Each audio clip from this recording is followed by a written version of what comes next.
The Greens have thrown their weight behind a commission of inquiry into the banking and financial services sector after securing last-minute amendments from Nationals Senator Barry O'Sullivan. The inquiry will now also examine the pay packets of senior executives and be broadened beyond its focus on farmers and rural businesses to cover all aggrieved customers of financial institutions. But it will not examine political donations from financial institutions in detail or the impact of interest-only home loans after the Nationals rejected those Greens amendments. Independent Senator Lucy Gaikuai told Fairfax Media she would also now vote in favor of the legislation, which means it will sail through the Senate by Thursday. The move will heap pressure on Prime Minister Malcolm Turnbull to back the inquiry, with the votes of two Nationals MPs and Greens MP Adam Bandt now secured in the House of Representatives. The legislation could pass before Christmas. But questions remain over how the inquiry will be funded, as Cabinet is the only legislative power with the authority to appropriate funding. The Greens said they have received advice from the Clerk of the Senate that it would be a very brave government who rejected the will of both Houses of Parliament and therefore the Australian people, and that refusing to fund legislation that had been passed was a very remote possibility.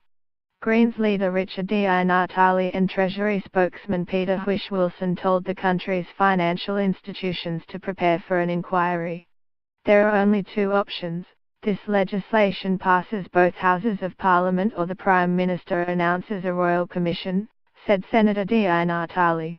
If I was the banks, I would be getting ready. You are going to have to answer to the victims who you fleeced through your predatory practices.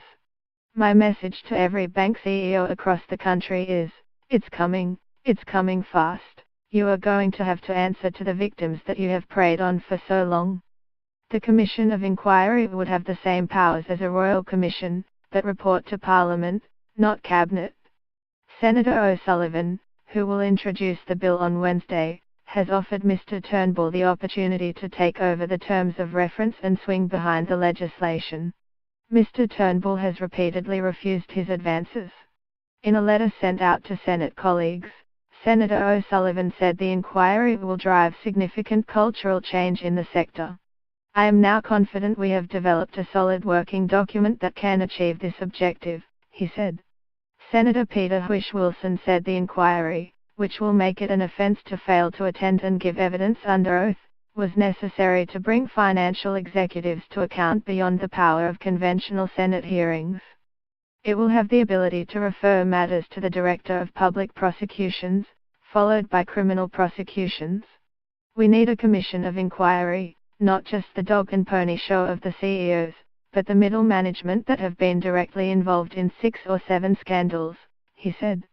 He said former Australian Securities and Investments Commission Chair Greg Medcraft, who was previously responsible for regulating the sector, had told him that nothing has happened in recent times that has changed the culture in the banks.